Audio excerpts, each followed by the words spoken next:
What's going on, everybody? Welcome to another edition of the Talking to the Doll Benfica podcast number 151. This is the post-Braga game. With me tonight, Mr. Steve Santos, as always. What's going on, Steve-O? Another night, another podcast. Another night, another podcast. Except we're hoping this one is a special one. They're all special. It's going to be special, and I'm gonna tell you very shortly why.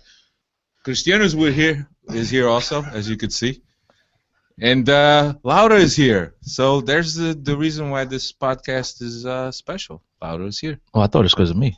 That's what you looked at me. You said you want to hear why is this podcast special? No. Okay. It's always a good time when Laura comes on. Laura, what's happening? Hello. Hi, guys. Long time no see. Yeah, a few months now. I have to do this one, though. So I'm doing it from my phone, so my reception might not be very good. So I apologize to the listeners. So far, it's kicking Steve's internet's ass. Hey, my internet's been very good as of late. Thank you very much. Yes, it has. All right, on tonight's podcast, we will recap the Braga game. We'll also talk about our trip to Lisbon. Cristiano and I were in Lisbon, as some of you may know. We went to watch the game, and we'll give you some thoughts and some feelings about it. And we'll also look ahead to this weekend's fixture against Rio Ave. It's up north, and we will see what remains for Benfica. So let's get right into this Braga game. I'll give you the lineup real quick. Júlio César was in goal. Maxi, Luizão, Jardel, and Eliseu across the back. Samaris and Pizzi were in the middle. Salvio and Gaitan were on the wings. Jonas supported Lima. And Steve, on the run-up to this game in last week's podcast, we did say that we had to go with our most and strongest lineup against Braga because we needed to win. Yeah, there was the whole thing where we were worried that JJ might be scared of Braga's counterattack and would play maybe Almeida instead of Pizzi, a player who's probably more attentive to breaking down counters and whatnot. But going with Pizzi just seemed like the perfect decision after you watch the game. I think the way that he keeps control of the ball and doesn't really choose the risky pass when it's not the right time for it. The way he doesn't lose the ball in difficult situations. For the most part, he doesn't do that. It's one less way for a team to counter you. And then the whole defensive awareness part of his game is just really, really improving. That added to Samaris growing in stature. Again, every game this guy looks to be getting to a better and better level where you're wondering, are you going to see another 25 million transfer fee coming out of a defensive midfielder from Benfica? It might happen at this rate. The guy is just improving so much. Yeah. What do you think? I agree with mostly with what Steve said. I mean, Pizzi, I've questioned whether it was the right decision for JJ to play this guy, but at this point, I think what JJ's done over the past couple of years, and including this season, I think this season's been his most challenging season, and the guy seems to have been pushing all the right buttons. So right now, I think not myself or anyone else should be questioning whatever decision this guy makes. And that being said, the guy played well the other day, and like Steve mentioned, he gets rid of the ball quick, and I think it's the reason why he's playing over Talisca. Talisca was a guy that at the beginning of the season was scoring goals, but when they pushed him back to the number 8 position, and obviously to insert Jonas into the lineup, and we all know Jonas, has lifted his team to a whole nother level, but comparing Talisca and Pizzi, it's totally different. Talisca doesn't seem to understand the buildup of the game where Pizzi does. Pizzi gets his teammates involved. He's able to open up passing lanes, control the ball in the middle like Jorge Jesus likes to do. And when we see teams play counterattack like we saw this Saturday against Benfica, that's exactly what you need. You need a guy that's able to come back, get the ball, and distribute it without thinking, with just instinct and just do it. And Talisca not that type of player. So Pizzi's been the right guy to play so far. And to hit to answer and to add some points to what Steve said about Samaris, the guy, over the last couple of months, he's been terrific. But that being said, Steve, you and I we talked about this through some text messages a little bit earlier today, And as good as he is, not taking anything away from him, in particular, his game the last couple of months. But Braga, to me, in my mind, again, I spent most of the match BSing and talking to Tom Kunder, so I wasn't even paying attention to the game. But from the very little that I did, Braga really didn't try anything. They didn't try to come forward. They couldn't string any passes together. Yes, it's credit to Benfica, and Samaris in his work, but I just think it's the overall pressure of the club. The team played perfectly. They were able to play up to JJ's tactics to perfection, and they were able to keep Braga, from even attempting to come off, past midfield line for the first half, first 20, 25 minutes, Braga didn't even come forward once. Benfica totally, dominated that midfield. And so that's credit to Samaris, that's credit to Pizzi, and more importantly, I think it's credit to JJ, who once again was able to come out with a game plan to perfection, and it worked, and obviously we saw it on Saturday. Yeah, absolutely. I really thought, and look, I had nowhere near the angle that Cristiano had. Cristiano was high up on the press box, and he got a really good look at how the teams were playing. I was behind the goal and at an angle where couldn't see the tactical disposition all that great. But the one thing that I noticed was that Benfica pretty much kept Braga in their own half, for most of the first half. Laura, I know that you didn't have that great of an angle either, but what was your feeling about that first half? For not just the first half, the second as well. Braga is usually known for their quick transitions, but I think we applied so much pressure that we forced them to stay back and keep back and defend. Also, I wanted to say regarding what Cristiano just talked about with Talisca. I remember when the guy was scoring goal after goal and he was our savior, kind of. I used to get criticized by you guys because I was saying that this player, apart from putting the ball behind the net, he didn't bring anything to the game. And actually, I think that this whole hype about Talisca's faded away, and now we start to see what his limitations are. And I'm really glad that Pizzi is making the starting 11. I think he deserves the spot. I think he's a really good player who is going to carry on improving, and I think JJ is going to make of him a great, midfielder.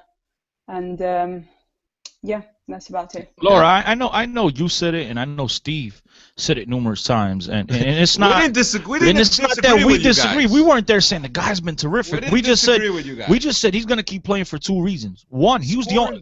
Let's think back at the beginning of the season. He was really the only guy that was scoring goals at the beginning of the season. So I said for that reason alone, JJ is going to play him. And the other reason was we heard all that hoopla that we were just talking about with Chelsea and stuff like that. And Mourinho wanted to get this guy, and so I kept saying the same thing over and over. He's going to play because he's scoring, and two, because he's the next meal ticket. Yeah. Benfica's going to play this guy as much as they have. They're going to force feed this guy to everyone because they want to maximize his potential. They want to market this guy. They want to put this guy out to the world in order to get the big check at the end of the season. It wasn't that Alfredo and I were like, wow, this guy's spectacular, man. Look at what he does game in, game out. He would only appear for maybe 2 minutes of the game, but you know what? Those 2 minutes were very crucial. Those 2 minutes were giving us 3 points at the beginning of the season when everyone, including you, Laura, and Steve, and anyone that watched Benfica at the time was seeing the same thing. Benfica was not playing great football, and that's the one thing about Steve. He was not only saying Talisca wasn't playing great football, and my hat goes off to you, Steve. Sometimes we butt heads and all, but I speak the truth, and that is you constantly kept saying that Benfica was not playing good football, and you know what? We were satisfied with the 3 points. We didn't disagree. It wasn't we disagreed. We just ever disagreed. We just kept saying, you know what? I'll take the 3 points. I'll take the 3 points. You know what? And at times we kind of have to, doing a podcast, right? Whether it's me, whether it's Steve, whether it's Alfredo, you, Laura, whoever else that comes on the podcast, we can't all just sit and have a love fest and agree because it becomes boring. Someone has to go the other way, and we chose. Listen, you're right. They're not playing well, but guess what? I'll take the 3 points. I'd rather not play well and get the 3 points than play well and not get the 3 points. And I think that's what Alfredo and I kept pointing out. And to your credit, Laura, and to Steve's credit, you guys kept pointing out the negatives of the team, because obviously they were there. But we decided not to look at them. And now, in hindsight, you guys were right. But you know what? We were right. You scoring crucial goals that were giving us 3 points at the time. And at that time, we did not have any other alternatives. Right now, we do. Pizzi, when he first started playing, we're all like, what the hell is this? Samaris. Even Samaris, who didn't write off Samaris in the beginning of the season? And look, now he's probably a guy that he's probably number 2 or number 3 in the roster sheet every single time you go and form a lineup. Really, For sure. you know? For sure. But I found him really frustrating. This guy Samaris. I mean, I thought he took a long time for a guy that we paid 10 million. He took a long time to understand what was expected from him. But I think he's getting there now. He's getting there. Yeah, I think he's there, Laura. Yeah, I think he's on point right about now.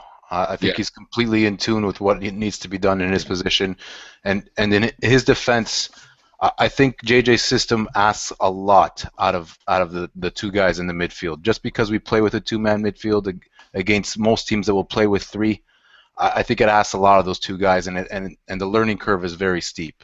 So the fact that Samaris has now come around and showing the player that he is just a little bit of evidence of the type of player that he was coming to Benfica. This was a talented player that we got already. It wasn't just some Joe Schmo off the street. This was a guy that's a Greek international. Finally. But the scouting department saw somebody. It was a good buy. Whether or not it was a little bit over. Be a good buy. 10 million. Steve, I'll give you this. You just mentioned the fact that Benfica play with 2 midfielders, and on paper, with the people with the unseen eye, right? They'll go on and say, "No, Steve, you're wrong. Benfica plays a 4-4-2, right? And positionally, they play a 4-4-2. But when you watch the game, you see it's a 4-2-4." Realistically, because you have the 2 guys in the midfield that drop back with Beasley and Samaris as all defensive work. We all know Gaetan and Salvi aren't playing any defense. We know Lehman and Jonas, they do what they got to do up top. It's a 4-2-4, realistically, rather than a 4-4-2. Can't argue with you, man.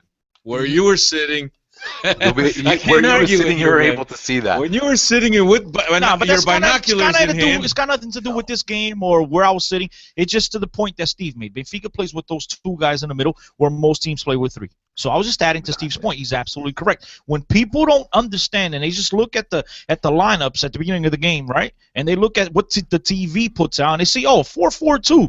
Oh man, why doesn't Benfica have more dominance in the midfield?" But if you understand the game and you watch the game, you'll see it's a 4-2-4.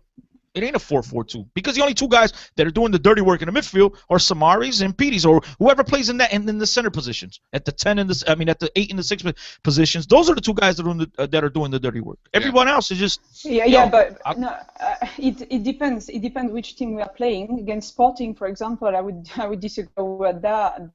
We just sat back. It really depends on what the other team is allowing us to do. Yeah, I mean, you could play with a 4-4-2, but as far as when you defend and in transition, and as far as how guys occupy spaces in the midfield, that has a lot to do with the game plan and with the strategy that's set up, really. I mean, we've even said at times that JJ has played with a 4-3-3. The base system is a 4-4-2. We defend in 4-4-2. In an organized attack, it could look very different. You got Jonas dropping off of the front man very deep at times, and it may look like a 4-2-3-1 or even a 4-3-3, depending on where he's placed or depending on where Gaetan's placed. But formations are it's more about a system of play than it is a formation, because formations kind of change within the different aspects of the game. When you defend, you're playing with a 4-4-2. When you're attacking, it may look more like a 4-2-4. The formations they're a little bit misleading. To get back on track, straight back to the game, I think one of the keys that was very positive for us to win this match was the way we controlled their counterattack. All they have is the counter. You think we took a page from Porto, who done exactly that the week before? We did it. We did it with a page from Porto or a page from JJ's notebook, whatever you want to call it. I mean, the way that the moment that Benfica lost possession, the way they swarmed the ball carrier, whether it was Pizzi, Gaetan, Salvi, who was ever closest to this guy, there was immediate pressure, covering the ball so that he did not have an easy outlet. Pardo and Rafa barely saw the ball because Tiba and Danilo could never give him the ball. The fact that the moment that they did break that first line of pressure, I don't want to be naive to this. Benfica systematically fouled. Okay, The moment they broke that first wave of pressure, Benfica systematically fouled. We got Jonas that got a yellow for it. We got Samaris that got a yellow for it. Systematically. The moment you break that first line of pressure, that's got to happen. You break them down, it's done. But then that's also probably an order from JJ, meaning if it breaks down, we got to stop these guys in the midfield. Even if it's a professional foul, that's where you got to stop them. Absolutely. And on the defensive end again, you have Gaetan, who didn't really have that great of a match, but on the defensive end, that's probably the best match that you've seen Eliseu play. Right? Yeah. Leave my boy Popsicle alone, man. No, I'm going to praise your boy Eliseu. That is the best match he's played for us by far. There's nothing that comes even close to it. And then I just think Gaetan has a good point, or a good part of it as to why he played so well. But I don't know about. Go ahead. I don't know about you, the rest of you guys, but to me at least, it didn't. I don't know. It didn't seem like the same Braga team that played against us just a couple months ago for Taça Portugal. It looked like they were missing something. No había aquela raza. You know what I mean? I don't know. It seemed like there was something. I think it wasn't the same Benfica team. Is the real deciding factor. You can't take credit away from what Benfica did defensively. And as you just mentioned, Steve, the pressuring of the ball and cutting down that counter, it was absolutely crucial to Benfica's success during this game. And then there's that, and then just how well we kept and moved the ball around. I mean, we played some of the nicest football we've played all year round in that first half. The 1-2 touch passing between Pizzi, Jonas, Gaetan, even for the goal. Look at the goal. That's just beautiful one-touch stuff. And it was like that evident through the whole first half. Braga had a period of about maybe 10 minutes after the break, after halftime, where they were kind of looking like they might be able to put something together. They had a little bit more of the ball. But aside from that, they did absolutely nothing. And for me, you got to look at those front 4 or 5 guys. It was Pizzi that was just had a phenomenal match. Jonas was out of this world. I mean, between the goal and that touch where he brings the ball down from the skies and it's one touch, it's dead. Mm-hmm. And it drops right there. Exactly. Savio tried it. Savio tried a couple minutes later and nowhere. I mean, the ball bounced off his foot like. And it hit the guy selling castañas outside the stadium. It might have because Tom and I was just there. Look, that's the difference between Gaetan and Jonas and everyone else on the field. But Steve, you bring up great points, but I'm not taking anything away from Benfica, guys. I'm the type of dude I like to look at both ways. Okay, and to me, I didn't see the same feistiness in Braga. I didn't see it on the pitch. I didn't see it in the press conference, the post-game press conference. Sergio Conceição, a guy that usually likes to come out and talk tons of trash, was kind of like, credit goes to Benfica. There were some. I had a conversation with some people, and you actually tweeted about this also today, Steve, or not tweeted, but you send me a link on through text message. Where people were questioning, like it seems kind of like they were buttering up Sergio Conceição. Are they lining this guy up as the next possible head coach for Benfica? It just seemed like that. It seemed like that feistiness that it wasn't there, guys. Listen. I seen it firsthand. I'm not trying to say you did it, but I saw it, and I'm like, I was anticipating Sergio Conceição coming into this press conference and seating out the team, and it wasn't that. I was like, man, Braga didn't look like that on the pitch, and then the coach it just seemed like something there was missing. There was a lot of fire in the pregame conference. Go ahead, Laura. Go. All right, you go, Steve. I don't think she wants to go. There was a lot of fire in the pregame conference from Sergio Conceição, where he was really going off, and it was like, how could you question my team's integrity? We played as well as we could against Porto. We outran them, blah blah blah. But I think in the post-game press conference, I think he could call a spade, and he knew he was outplayed from start. Well, they asked him. The guy from RTP asked him exactly about that. And he totally ignored the question. And he's like, I don't know what you're talking about. And he's like, all the stuff leading up to the game during the week, scoring. And he goes, concentrate on Coimbra. No, that wasn't it. That was a totally another question. The question with that was, someone asked him about, due to the fact that he just played both teams that are competing for the title, Porto and Benfica back-to-back week. Which team is stronger? Who does he think has the upper hand on winning the title? And his answer was, we have a very tough game coming up against Coimbra on Friday. And so he wasn't gonna reveal anything on that end. Lotto, are you ready now? No. Sorry? Are you ready now? Are you talking to me? I couldn't hear Yes. that. I couldn't make it out. Are you ready? What did you ask? Yeah, I'm Just ready give for us what? give us your opinion.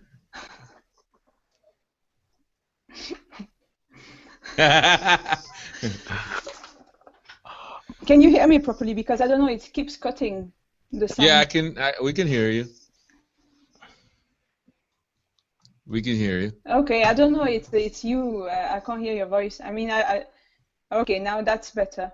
Yeah, I don't know what you asked, but I know I wanted to speak about, well, I want to talk about Ola John, because as you probably know, that Gaetan now is going to be out for next game against Rio Ave, and already against Braga, he's Ola John subbed, Gaetan. And I don't know, it's a guy that, it's a player that I don't really enjoy watching playing. I think that he makes a lot of mistakes in the passing, for example, and I think he doesn't make very clever, he doesn't play very cleverly. So I don't know what you guys think about, him coming in instead of Gaetan, basically. Instead of who? Gaetan. Coming in Ola instead of John. who? Gaetan. I think Well, that, he Instead of won't. He Gaetan. won't. He won't come on. I think, He won't come on for Gaetan unless Gaetan's hurt. no, I think Gaetan Gaetan is is not suspended, yet no at cards. 100%. Yes. Gaetan's suspended, but But he's not yet at 100%, I don't think. And I think that JJ is trying to keep him healthy for Porto. I That's agree what well, not only for Porto, but for the games coming up. I but, agree with you on both parts. And Meg was just to touch up a little bit on the Sergio Conceição thing about somebody grooming him for Benfica. Meg, just so you know, Sergio Conceição's kid actually plays Well, he's got for, like 3 for kids. Benfica. One plays at Sporting. One of you teams, one plays at Sporting, one plays at Belenenses. Yeah. Just so you know, so none of them play at Porto. So even though he might have some ties to Porto, I don't know They where say his side everything else piece is lives at. in Lisbon. His side piece. That's what someone said on Twitter. That's pretty funny. So that's why he's staying Yeah, close. but Steve, I'm sorry. Let me just get this in What? there. I gotta be honest that I was super impressed with Jonas.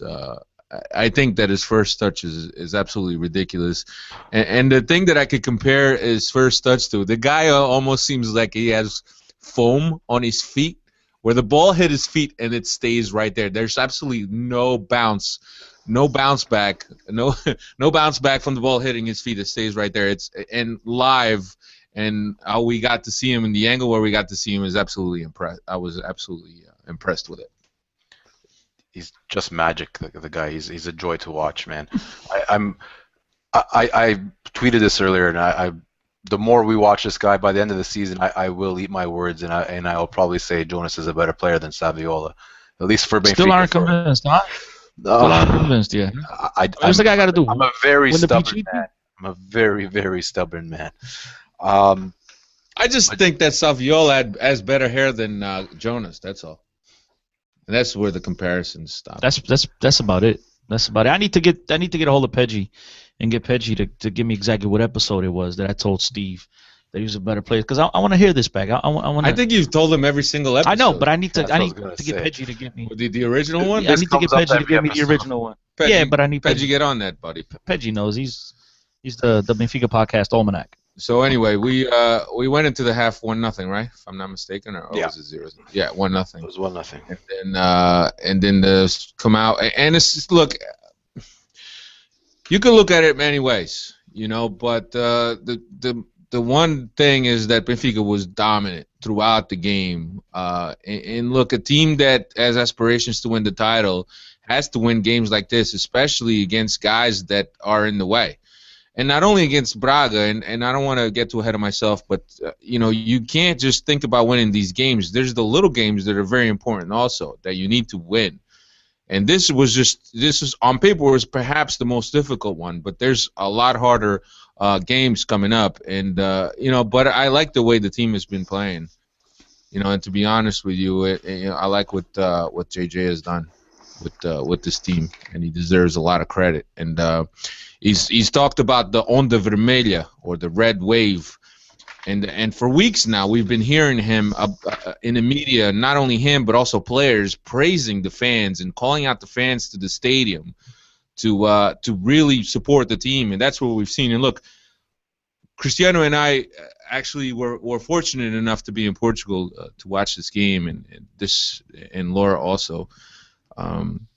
We planned it out for a long time. When we looked at the calendar and looked at the dates, we thought that Braga would be an optimal game to come up because there's always a certain rivalry between Benfica and Braga. But as the championship developed and as the season went by, this game started to take more of a relevance. And really, we were super excited to go and watch the game when we were fortunate enough to make it. We got tickets, we got in there, and Cristiano actually got press credentials, so he was up in the press box rubbing elbows with the Portuguese press echelon. And anyway, and we also met up with the guys from Planet Benfica and João and Manel, as Chris likes to call them. And we were fortunate enough to get down in a section where I don't want to come out and say it, but a section where the fans sing all the time. The supporting group sits. We were fortunate enough to get in there, and I gotta tell you, and I'm actually writing something about the experience, but I gotta tell you that the feeling of being there with those people, with those fans, with those supporters, the emotions, the chants. Everything. It was overwhelming, and for me it was a life-changing experience, and it's absolutely nuts. And Laura, I don't know if you wanted to express some of the feelings that you had while we were in that section watching the game. I actually missed Jonas's goal because I was so engrossed into what was going on in that section that it was quite unbelievable. But the goal celebration was tremendous. Laura. Yeah, I think it's not so much about following the game and looking at every action. It's actually to to take the team with you. I don't know how to explain that in proper English. I mean, what you said about the emotions, and it's true. Yeah, it's not about watching the details. It's about supporting the team the best as you can, the loudest you can, and that's why you hear in the stadium. It's not going to be the people who are sat there quietly watching the game and who are going to make themselves heard. It's those who are actually doing it, who are actually singing out loud, who are trying to make other people sing, who are making up all these cantiques. These are the ones who are the force behind the team inside the stadium, in my opinion. Yeah, and to be perfect, go ahead, Steve. It's a good point that she mentions that. JJ in his press conference actually went out and said it. It's not so much that the number of fans that show up every game. It's the way that they come out and support the team every game. Every game, it's whether it's at home or away, you have a bunch of fans that are there pushing the team forward, screaming, singing chants. That has become the red wave and has become like the 12th man for us. In the day after Zabola was that on Sunday Zabola, it was 60,202 players plus 11. So they counted the whole Stadio de Luz as part of the team, and I think that's really what you guys are going for. It's the passion that comes from the stadium, not from the people that are just there bad-mouthing Eliseu when he makes a bad pass, like me, but for more like guys like you guys who are out there singing and jumping up and down, and that's who brings the passion to the side. And I'm not gonna. There's no way around that. It's the absolute truth. It's funny you mentioned what JJ said in his press conference, because I was waiting for Laura and Alfredo to give us their thoughts, because obviously I know I was there. I was with them after the game, and I could see it in their eyes, the emotion, and I could see what this game meant to them and what this experience meant to them. So I wanted them to get their thoughts out. But going back to JJ, yeah, man, I was going to say before, sitting there in the press conference, was looking at Tom, and I was like, man, it seems like over the last month and a half, they've really pushed this card of the supporters and how great they've been. And it's actually one of the questions that JJ took the longest time to answer and sit there and make sure that he got out how much he appreciated the support by the fans and what it means to the club, to the players, that the fans not only are starting to lose, but the traveling fans throughout Portugal, how it affects the team and how it gives them that extra motivation for that extra step in order for these guys to conquer the game in the Campeonato Português. So it's just very refreshing to see, because we don't see a lot of this. A lot of times you see a team or a coach or president maybe say a word or two about the supporters, but not to this extent This as level, I've seen I've seen from Benfica so far. They're really pushing out the fact that they're really appreciative of the team, and I think JJ knows and he sees it. We saw it the other day, man. Yeah. When that crowd, I was sitting and I had the goosebumps. I had to keep my emotions in check, obviously sitting in the press box. But bro, there's a couple times I wanted to cry, there's a couple times I wanted to sing, I wanted to jump up. I posted a couple videos on YouTube of Ser Benfiquista, and that's something that I've only heard on TV. Or on some CD or some YouTube. I've never actually witnessed it live, and sitting there watching this live, man, it was just, man, That was your first match, Chris? Second match. First one's Atletico Madrid, but it was obviously a preseason match that didn't mean as much as this. But I'm sitting there, man, and I'm not as smart as Laura and Alfredo are to come up with these beautiful words to express what it meant to them, man. I just know that for me, it brought tremendous goosebumps and I wanted to cry a couple times. The day before at the game, the day after when we had a chance to go visit the stadium through a Benfica tour, we actually spent some time at the Cosme Damião, the Benfica Museum. Yes, guys, for those of you that are wondering, I did not pay much attention to anything else but the football department. But nonetheless, it was a very exciting and very thrilling experience, man, and something that I hope we get to do a little bit more often. Let me just.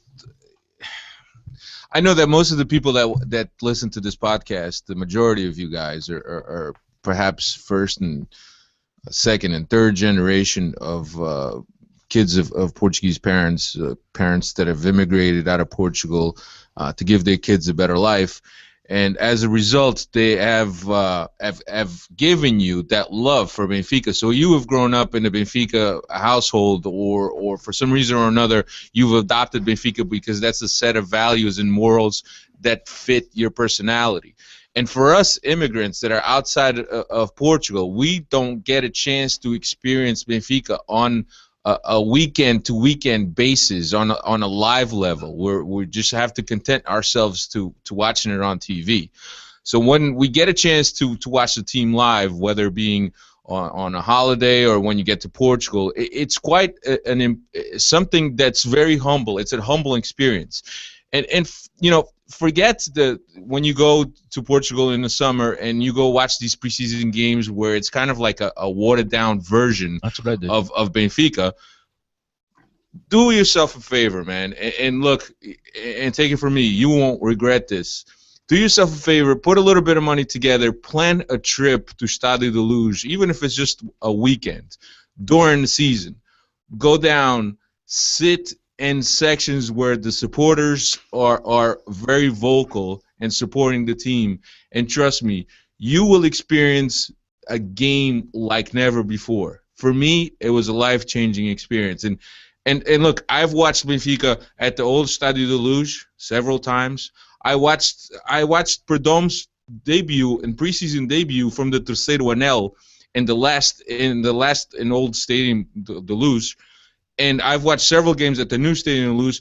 And look, for me, the experience, it was almost like I was seeing Benfica for the first time. It was so emotional and so passionate. The passion that those fans, the cantics, the words and the chants, really professing their love for the team and really for the club. And it was quite an amazing experience to be able to witness that firsthand and to be involved and to be absorbing all of this love and passion that people have for the club, just as I do, but they live it on a week-to-week basis. Day-to-day basis. Day-to-day basis. But when you get to see the team, and I really, as an immigrant and somebody that lives outside the country, I feel less fortunate than these people that they get to watch Benfica on a week-to-week basis. And I wish I was there. And look, everything that I felt during the 90 minutes that I was there, or 90 plus minutes that I was there, it's something that I will never forget for as long as I live. It was quite an emotional experience. And really, I recommend anyone, if you get a chance, go to Portugal in the middle of the season, watch Benfica during the middle of the season, and trust me, you will not regret it. It's a great experience. It's a great memory. And like I said, it's something that will take to my grave. Now, I was just going to say, you took the words out of my mouth right now, right at the very end. I was going to say, guys, I'm going to put it nice and simple. If you haven't had the opportunity to go out there and watch a Benfica game, and you're a huge Benfica fan, obviously, because if you're Portuguese, you can care less. Go watch that crap-ass team. But if you're a Benfiquista, you have to at least once in your life try to go out there during a regular season game. I went out there once for a preseason game, and, it was cool. As a Benfiquista, I loved it. I absolutely loved it. But it wasn't nearly the emotion that it was at this game. Everyone knew that Benfica was. There's actually, you hear rumors of tickets being given away for free because this game was that big on the schedule, and we all knew the importance of the 3 points, that we needed to get away from this game in order to keep the 4-point distance or the 4-point gap from Futebol Clube Porto. And basically, what I want to say, man, is just go out there. Give yourself that one-time experience. It's because it'll definitely change you, and you'll definitely look at it totally different. And it's cool to go watch an away game. It's cool. Don't get me wrong. But go out to the luge, man. When 60,000 plus are all screaming for the one thing that you've been dreaming about your whole life. Go out there. Experience that once in your life, man. Trust me, it'll be worth it. You'll not be disappointed. It's something off the bucket list for sure. Oh, for sure. I mean, we want to go there twice, 3 times a year now, if not more. I mean, I want to go. I'm going to go back this weekend. To be honest with you. We might actually go meet Timo over there for the Clásico. I know Timo's going to the Clásico. Yeah, he said he might. He's got this great hookup and yada yada yada. So look, I mean, for me, all I got to do is pay for flights. And for me, everything's free. Everything else is free. I just get in there now. Yeah. The tickets aren't even that expensive. That's the one thing. The tickets weren't even that expensive, and you were sitting right in the lower level. Yeah, our tickets, I think that we paid like 20 euros for them. 19 euros. I really didn't care how much it was. I just wanted to be in there, and trust me, it was quite an experience. Something that I hate to be repeating myself, but all right. I'm writing a piece on it, a lot more details, and I gotta thank everyone that helped me go to this game, and the guys from Planet Benfica, which were great, man. And I have to thank them. João Manuel, top. João Manuel, Laura, of course, she experienced it firsthand. What I experienced, and I don't know what was going through her mind at the time, but I remember just looking over at her, and she had a big smile on her face, just like me, and we were both super excited that what we were witnessing. And the guys from Planet Benfica, we were all together in the same section, and just like that, it was amazing and magical. And you owe it to yourself. If you're a Benfica fan, you owe it to yourself to get out there during the season and go watch one of these games, and really experience it firsthand, because it's quite an amazing experience, man. Really, really. Can I say something? Can I? You could say anything you want, Lara. Right. I know you mentioned, and obviously being at the Stade de Luge is something really special. But I want to say that the away games, even with smaller teams where we usually struggle and don't maybe score as many goals as we do in the Luge, these are also important games to attend and to make as much noise as possible when we are Benfiquistas, sometimes the minority in the stadium. So it's not just at the Luge, we have to support the team away as well. So no matter if we go to the Luge or away, I think we should aim to have this sort of attitude to push the team forward. Yeah, Laura, it's funny that you say that, because as we were talking to the guys from Planet Benfica after the game, they did say that they much rather go to an away game than a game at the Luge, because they said that the team will need them a lot more in away games that they will need them at the Luge, and that makes perfect sense. And for somebody that's all right, look, there's two types, right? You're either a fan or a supporter. A fan, all right, you like the team, yeah, the team wins. But a supporter, the way I saw these guys, It's quite amazing. It's like when you're chanting for the team, it's almost like you feel like you're an extension. You feel that effort that you're putting into chanting and pulling for the team is something that is really giving the team that extra little effort and that little extra strength to get to a ball, to make a tackle. And as a supporter and somebody that's singing loud as hell, you feel that. When I said you got to watch a game at the Luz, and I said, and I mentioned that the away games aren't the same, I'm not taking any of the importance away of what it means to the team from that. What I'm talking about is a Benfiquista. Obviously, you want to go to the Catedral. You want to hear 60,000 screaming fans. I mean, guys, it's a little bit different than having 5,000 to 6,000 fans screaming, and it's the whole experience. You want to go. It's fun. Don't get me wrong, and you want to support your club. Yeah, go to Academica, go to Stubo, go to Riwaf. Go. I'm not telling you not to do that. I'm just saying if you want to get the full experience, you want to go to Stadio de Luz. There's only one Catedral. Yeah. There's only one, guys. And there's only one place that you're going to have 60,000+ screaming local Benfiquistas, and that's at the Luz. There's nothing else. Yeah. So that's why I said you want to go, make sure you go to a home game because it's totally different. Not taking anything away, not saying that the away game's not important, and not saying that the team doesn't need the support. And any one of you that travels on a weekly basis to support Benfica should absolutely continue to do it, and I appreciate what you do for this club. I just think that if you want the full experience, go to Stadio de Luz. Yeah. And also the museum has to be said. I'm sure you've heard it from a lot of people. You have to visit that. Just one thing. If you are nursing a previous injury that you had, a recent injury, do not take a penalty kick at the end. That could get you in trouble. Anyway, anybody else want to add something about this Braga game before we move on to Nelson's segment? I think Steve wants to say something. But Steve-O! No, I'm good. I just feel left out. Left out. I felt left out all weekend. I'll be honest, but I feel like I'm a proper Benfiquista. I've seen a Champions League game. I've seen a derby, and I've seen a game at Stubble. Look at that. Not too bad. Boom! Just like that. Just like that. He's done more than we've done. All right, Nelson's gonna help us out. Voilà.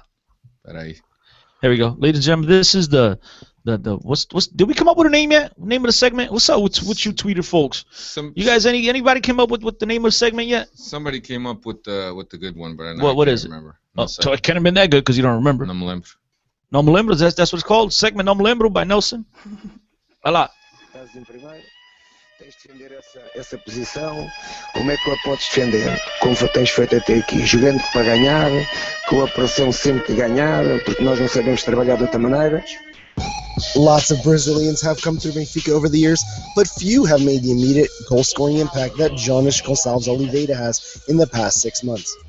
The man from Belo Horizonte, São Paulo, now has 20 goals in 25 matches, and this is a player that Valencia let walk away for free.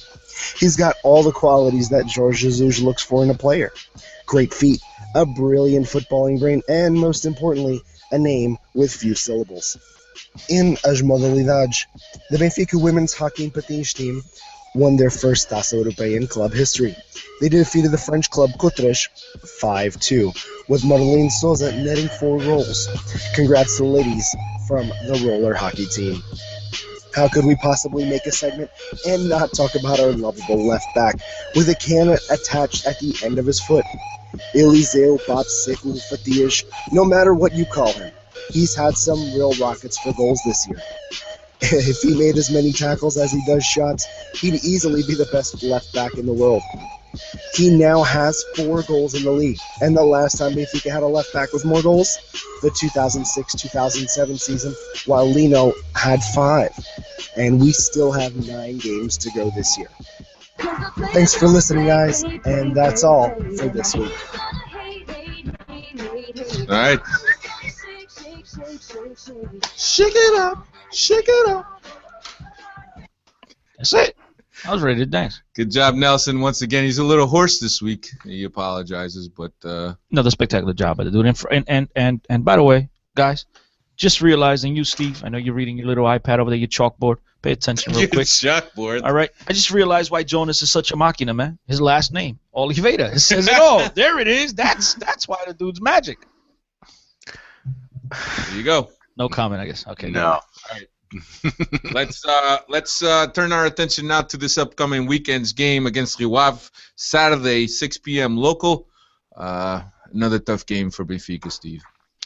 Yeah, it's one of the more difficult games to go to. Riwav has a bit of its own supporting fans. They make a bit of noise. They have a slightly narrower than usual pitch, but not too small. Their team has been changed a bit over the past season. The one that came to 2 finals with us last year, but they still have some players that were part of that side. The ever important Tarantini. They still have the kid that was at Barca, Felipe Augusto, I think his name is. Yeah. Gustavo Sancho. I can't remember his name. They still have a good side with Pedro Martins as coach. They're going to be a dangerous team. I think the key, or the one question mark, or most important thing to look at right now is Gaetan is going to be out, and we're going to be looking at either a little bit of invention with Talishka on the left, or Ola John back. And why can't we get Gedge? Forget about it. Gez hasn't been called up to the team in a month. He's going to start. Gaitan came back and Gedge got relegated back to the B team. I personally think Ola John has the edge over Talishka on the left side.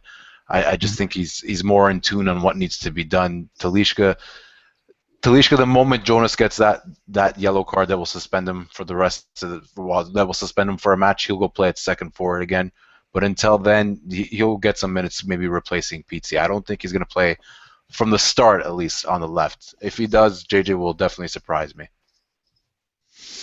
I agree with you, Steve. I think right now we don't have many other options, guys. I mean, the other guy that could play is Suleiman, but what's up with him? Honestly, I don't know, man. You don't even know, right? He's just like made of glass and super out of shape. I don't know, because if you look at him, technically that guy's a fantastic player. He's got really nice feet, man. Really, really nice feet. But you can't keep him fit for longer than like a month or two. It's really terrible. Yeah. He also has got terrible haircuts. Anyway. I'm the last guy to crack on hair, so whatever haircut he got is fine with me. Riwav is currently 8th in the table, so they're a team that they're fighting for a position in Europe, really, and it's not an easy game by any stretch of imagination. They're also still involved in the Portuguese Cup. I believe they play against Braga, if I'm not mistaken.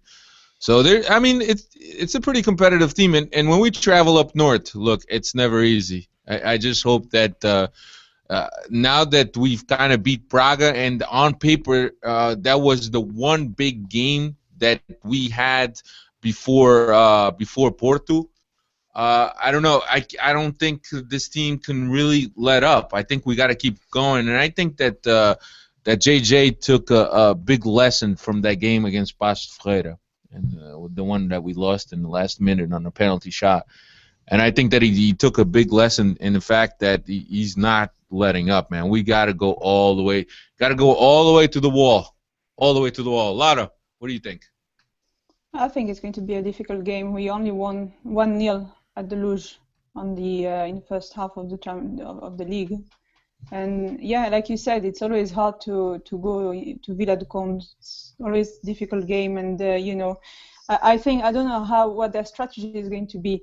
Are they going to park the bus and try to counter, or are they going to try and open the game a little bit more? I think they will be a lot more defensive, because they know if they do open up the game, they're going to get battered. So it's going to be difficult. It's going to be played a lot in the midfield, and then I don't see us going there and putting 3 or 4 goals.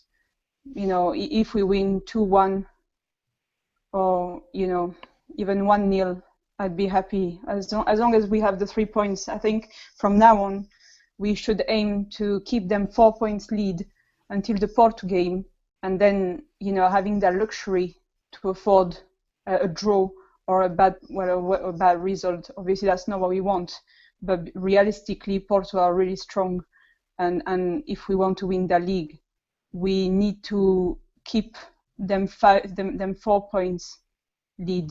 We can't afford to go and lose against Rio Ave and Belenenses and teams like that. Yeah. I'm about to throw up a graphic right now, and I apologize for you guys that are listening to this, but these are the games that we pretty much have remaining, and I'll read them off to you right now. We have Rio Ave away. Then after that, we host Nacional and Académica, both at Estádio Luz, obviously, and then we go to Belém to play Belenenses. After that, we got perhaps a double fixture against Porto. One is the Taça da Liga final that they still haven't figured out when they're going to play it, and then we also have a game that we host Porto, as I said, following that. So that's very crucial. 4 games before we face Porto. Here's the thing, right? Now that they really haven't yet decided when they're going to play the Taça da Liga final, and being that most likely they're going to be Porto, what do you think the approach should be? What do you think the approach should be by JJ where they have to play Porto back to back? Does he play the same guys, or does he change? Does he modify the team a little bit? No, absolutely not. I think he's going to go out with his best 11. It's Football Club Porto, for Christ's sake. You don't play your B team. You don't play your reserves, the guys that don't get enough playing time throughout the year against Porto. And anytime you play them, Steve, anytime you play Porto, you want to come away with the victory, man. It's just one of those games, and obviously one is for another taça, and another one's to win the campeonato. You win that game, or even come away with a draw, Benfica more likely than not going to be champions. So absolutely have to come out with that same attitude that we came out on Saturday against Braga at home. That's the attitude that Benfica needs to have from now until the very last game of the season. Come out, step on the opposition's throat. Don't give them any room to maneuver. Don't give them any space. Don't give them any breathing room. Nothing. Just do what you have to do. And same thing this weekend going into Rio Ave. I think the first 15, 20 minutes going to be kind of tight. Then Benfica is going to dominate. I think Benfica is going to put enough pressure on them, score 2 to 3 goals. I think Benfica win this game easily this weekend. I really hope that we're going to be playing the league game before the Taça da Liga, because I don't want us to play on Sunday or on 25th of April the Taça da Liga final, that we put our best 11, we risk injury to our players. For a Taça da Cerveja, really, we have won 5 of them. We don't really care about it. Well, we need, of course, it's nice to win a trophy, but what I want most of all is to have a bicampeonato. And I want us to, apostar tudo para ganhar o bicampeonato. A Taça da Liga, for me, as far as I'm aware, não me importa. Listen, it's not that it's a huge trophy, but you're playing Football Club do Porto. Let's not forget that. What do you think? Either team's going to let the other team walk away with it? They're going to go out there and act like that game's the final of the Taça Portugal. I'm not going to question any commitment, but I do believe that we will allow players that have not played as much in the Taça da Liga game to play. I do think you'll see André Almeida in the starting 11. I do think you'll see Artur. Those are the 2 off the top of my head. You might see a couple more. There's one obvious thing that you have to look at. If this game is played prior to the Benfica Porto for the league, all chips are on the league right now. You do not want to show your hand too much in a Taça da Liga final, regardless if it's for a trophy or not, when you have an upcoming match against Porto that means a lot more to all the fans. I mean, I'm sure a good 70 or 80, maybe even 90% of us agree more with Laura than Chris. We want to see, if we have to sacrifice the Taça da Liga to win, to be more competitive in the league, to have a better chance of winning in the league, I think 90% of us would say so. We would do that. Yeah, Steve, I didn't say one's more important than the other. I said they're both important. That's what I'm saying. I think Benfica will go out both games, same attitude. I think Jorge Jesus will field his best 11 in both games. I'm not putting more importance on one or the other. I mean, that's totally, you're putting words in my mouth now. I just said that they're going to go out, and both games are must wins for Benfica. Anytime you play Porto, even if it's a freaking Berlin, okay, they're going to try to be Porto. They're not going to be content with just throwing out their B team or players that don't play. You're kidding yourself if you think that's what's going to happen against Futebol Clube do Porto. Now, if Marítimo v Porto, if Benfica faces Marítimo in the final, you know what? Both of you guys are right. Benfica won't field their best 11. You're right. Almeida, Artur, and God knows who will play. But if it's Futebol Clube do Porto, you are kidding yourself if you think Benfica is going to go out there without their normal 11, barring injuries, of course. Right, but what do you think about saving players because of injuries? If they're injured, they're injured. If you got to play the title game, right? Let's say that the League Cup comes before the title game, right? And if you're afraid that you're going to lose players, I just said if they're injured, they're injured. But if they're not an injury concern, you're playing you guys. Well, what about saving these guys with the fear of injury? But Jesus, guys, let's think about what Jesus has done here. Jesus hasn't saved players when they're on yellow card, suspension if they get another yellow card. We saw in the first game of the school football. This is a title game. Okay, but point is that he won't. To me, it's Porto. It's beating Porto on whatever the hell it is in football is as big as anything for Benfica. Benfica will absolutely field their best 11. Steve, I'm not saying one game's more important than the other. I'm saying that they're both important. I'm saying they're both important to an extent. I think if JJ said it, we've all said it, every match from here on in is a final. Every match has got to be won because you can't really play with results. You cannot not give 100%. It has to be played every match like a final. But just to reiterate again, I think you have to give minutes to the Arturs and the Andre Almeidas in a match like that. You just have to. The attitude will still be there. The commitment will still be there. It's called squad management. It's called man management. Player rotation, all of the above. You're gonna have to. To me, you're gonna have to play some of these guys. And I might be wrong, because my memory is terrible, but did we not play Porto in the Taça da Liga final last year, and we played with some of the second string guys? Steve, are you seriously going to compare the teams, though, man? We had 19 players last year that could have been starters on this team at any time. Right now, we struggle to get 12 that are starters on this team. The team had much more depth on last year's team. I don't disagree with you. I'm just thinking that JJ will give chances to those two guys. And we're a few weeks away, but I'm very interested to see who's going to be right on this one. Barring injury, I think best 11. Against Futebol Clube do Porto, there is no doubt about it. You go with your best 11. End of story. All right. So, must win. Anyway, we got to win. So, let's turn our attention to some. I don't know if you guys wanted to add something more to the Rewav game before we go on to the next thing. No. Good. All right. We'll answer some questions as people out there listening to us, and the first one is from the Real Correa. Do you think JJ will leave at season's end? Resigns? Replacements? Chris? I think I told you already. A couple months ago we talked about this. I think there's a great possibility if he wins the Campeonato that he's gone. I think that there's enough demand for him. People throughout Europe, he actually said it himself that he turned down AC Milan. There will be plenty of teams that will come chasing this guy because not only has he been impressive the last 5 seasons, but what he's done this season with the squad as limited as this squad that we have put out this season, I think a lot of people are taking notice. And at some point, you have to realize that this guy is more than just a BS talker. You know what? The guy is a phenomenal coach. And I think for him, I mean, getting back to this Taça da Liga game and to the Campeonato, he's going to want to win that. That's another trophy he could put on his resume. That's a couple more $1,000 you could get for the Tottenhams, even the Arsenals of the world, who I think that Arsene Wenger's definitely worn out his welcome over there. But that's a whole other subject. I just think that the guy has done spectacular, and everyone throughout Europe has paid attention. And the more trophies he can put on his resume, the better it is for him. Yeah. And Mike DaCosta Steve wants to answer. Steve wanted to answer? Yeah. Steve, what do you want to answer?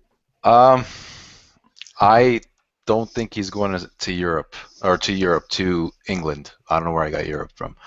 I think there's a possibility that he goes to Russia for big money.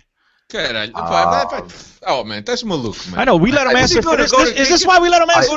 Go to Russia? Are you kidding me? George Jesus, the cocky SOB that he is, he's gonna want to go to Russia. You can go anywhere. He's going to Russia. He turns down AC Milan. Go to Russia. No, listen. I think a big team like Arsenal won't go for him. I think a lot of teams in England will question at his age whether he's going to be able to adapt to a new language, to a new playing style, to all that new stuff. I think in Russia they won't care. They'll just throw money at him, and Jesus might say yes. Filipão was older. And Filipão went out there. Filipão was an awful coach who won a World Cup. Okay, but he went there and he was older, adapted to a whole new language. George Jesus has done more in Europe than Filipão's ever done. How well did he do? Hold on, Steve. Who's the best coach? Filipão or JJ? Hold on, JJ. JJ is a much better coach than Filipão. Okay, but hold on. What's his name? Steve. I forgot your name. I'm trying to think. Steve. Not saying that Filipão was a great manager, not a good manager. Who cares? But to answer your question of how well he did at Chelsea, let's be fair. I don't give a crap who they put out there. Abramovich doesn't let anybody manage. Didn't, at least for some time. Now it seems like he's kind of giving some more, leeway to Mourinho. But at the time, they had like 10 coaches in 3 months. I mean, come on, let's be real. Not 3. Yeah, I'm exaggerating. Don't hit me up on Twitter and try to correct me, guys. I know I'm exaggerating a little bit here. But the fact of the matter is that no coach at the time, a coach that won him the freaking Champions League, got fired or let go. Not fired. They just said, all right, thanks for coming. Appreciate it. Peace. Steve, I mean, I think it's not fair to Filipão. I never really, as an actual manager, not a motivator or a man manager. As a tactician, I was never impressed by Filipão. Okay, so you're making my case even stronger. That guy got hired by Chelsea, and JJ, who's a way better coach than he is. They're not. Wait. The reason that he got hired and he was older. You said that we're not gonna take JJ because he's old. They took an older guy in that in your head is nowhere near the coach that JJ is. So why won't they give JJ an opportunity? Because they've already seen it go wrong with Filipão. But Filipão never had the success that this guy had in Europe. JJ, dude. Filipão is not a club coach, dude. No, I agree with you. But honestly, I don't think JJ goes. I don't think JJ goes to England. Personally. Well, forget England. But that wasn't the question. The question was if he stays at Benfica or leaves Benfica. And I said, and I brought up a couple of examples, Steve. I didn't say he's going to go to England. I brought up a couple examples that I don't think he's going to stay at Benfica at the end of the season. You just decided to zoom in on England and say England. What I just mentioned AC Milan. He could go to Spain. I mean, look at Nuno Espírito Santo, a guy that nobody ever even heard of. He's doing quite well, Valencia. I mean, who's to say that this guy doesn't get one of the bigger jobs? Will Valencia or one of the bigger jobs pay him as much as Benfica? Listen, I know in England they will. And I know that dude right now, as cocky as he is, trust me, there's one place he wants to go. And I'd bet you, it's England. And I wouldn't totally say, I mean, again, Steve, you might be right at the end of the day, but I think what he wants to do is go to England. Now, will he stay at Benfica or not? I don't think he stays at Benfica. I think he's priced himself out of Benfica. And in particular, if he wins the Bicampeonato, he's priced himself out of Benfica. There's people that were against paying him what they're paying him now last year after he won all that he won. So now, after this season, don't forget, he might win the Bicampeonato, but they're going to tell you, yo, this team got knocked out of the group stage in the Champions League. You know what I mean? If they go out and they lose the Taça da Cerveja to Porto, that'll be brought up. It'll be brought up that he didn't do crap in the Taça de Portugal. The people at Benfica are not going to want to pay him what he wants, what he's demanding, and what he deserves right now.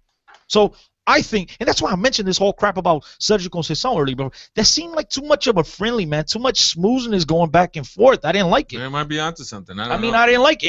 And that's a dude that played for Jorge Jesus. Jorge Jesus always, complimented this guy when he had a chance with Academic. Academic's like relegation zone, but Jorge Jesus was like, oh no, they're doing phenomenally well under that coach. I just think that in the end it's a recognition of Sergio Conceição that he was beaten well. I think to me that's where you attribute that calmness from his side.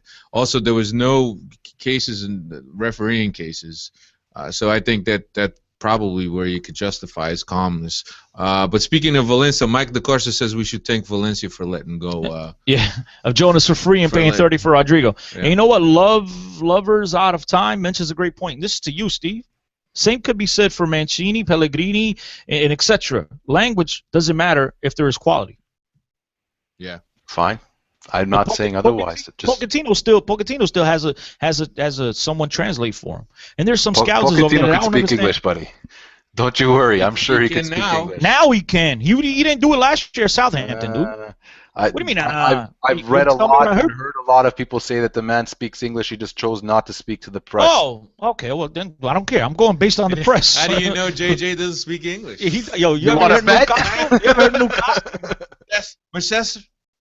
Anyway, Neil Fernandez. He's asking.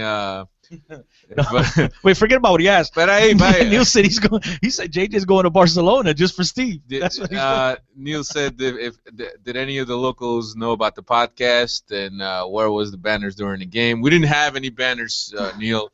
And I had a Benfica podcast shirt, but I don't know what I did with it. One guy did approach us. We were having lunch in my town the day before, a few hours before the game, and somebody came up to us, and he obviously recognized us from the podcast. He's also somebody that follows me on Twitter. And he came up and he introduced himself, so it was nice. It was something nice that happened to us in Portugal. We're getting a little bit of celebrity status, I guess. No, that was you, bro. You know me, but he also, and then he tweeted like a few hours later, tweeted it both at me and Cristiano. That's you and Steve. You guys are celebrities. I'm just a loudmouth. Guys, listen, I've done plenty of talking today, and I think Twitter has spoken. And they all want to hear Laura talk. I mean, Laura, say something. Cut me off. Cut Steve off. Because, I mean, these people obviously have had enough of us. They want to hear from you. About what? JJ. Well, guys, there's your answer. He doesn't know what to talk about, so I guess I got to keep talking. No. What do you think? Does JJ stay or go?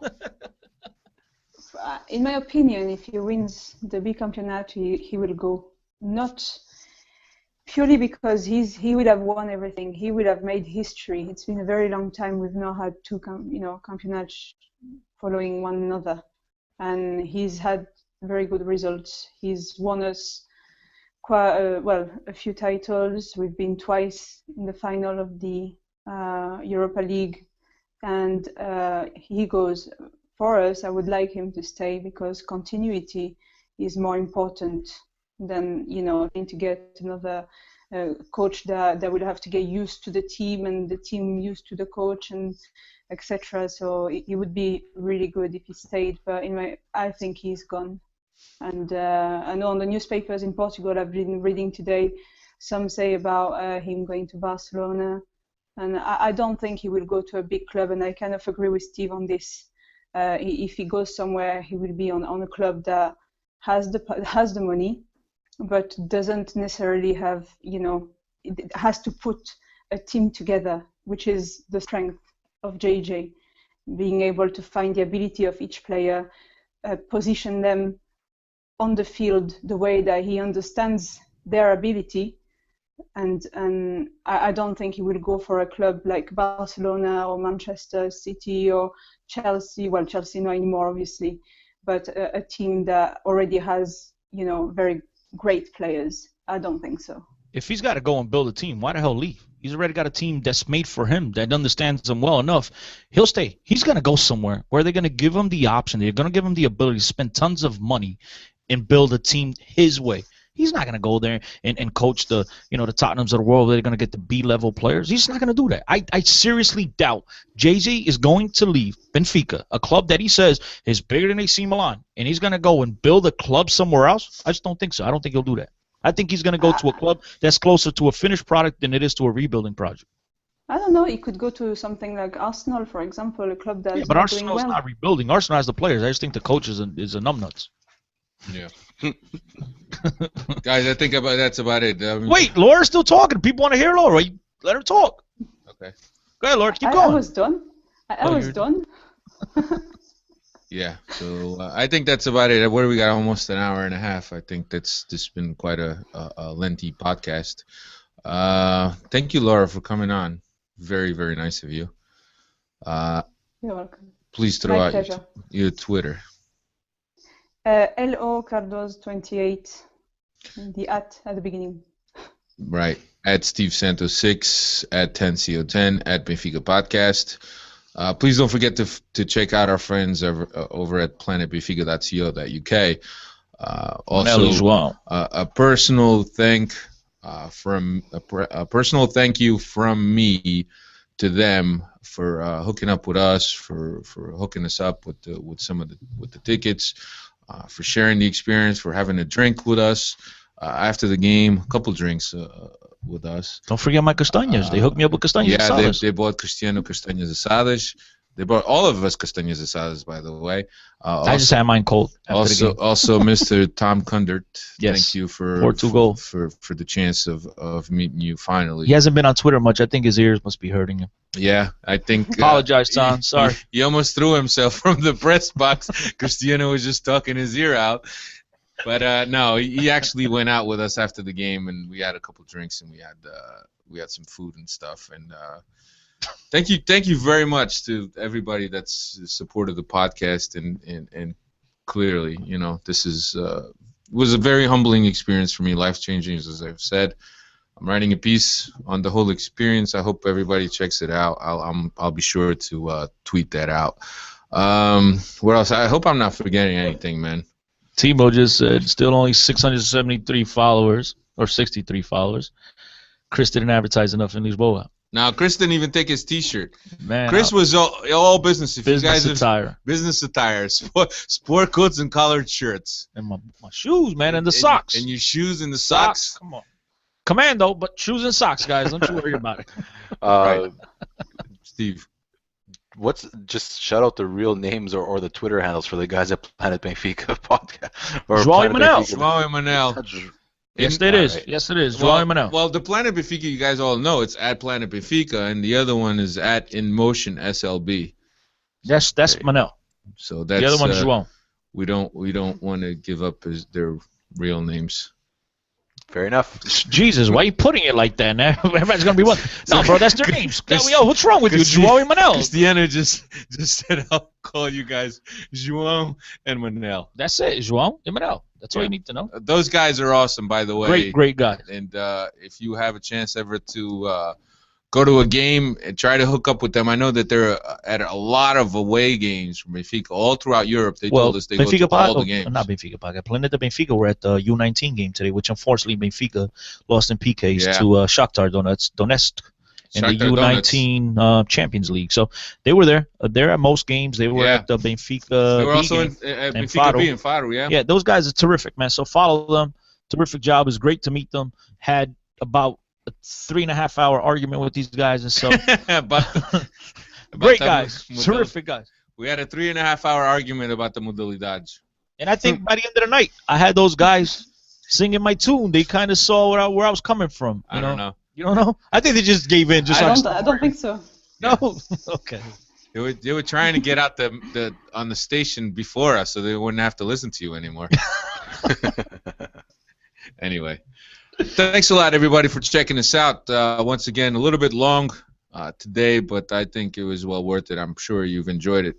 You have been listening to Talking to the All Benfica podcast, the only weekly English-spoken Benfica podcast on the interweb.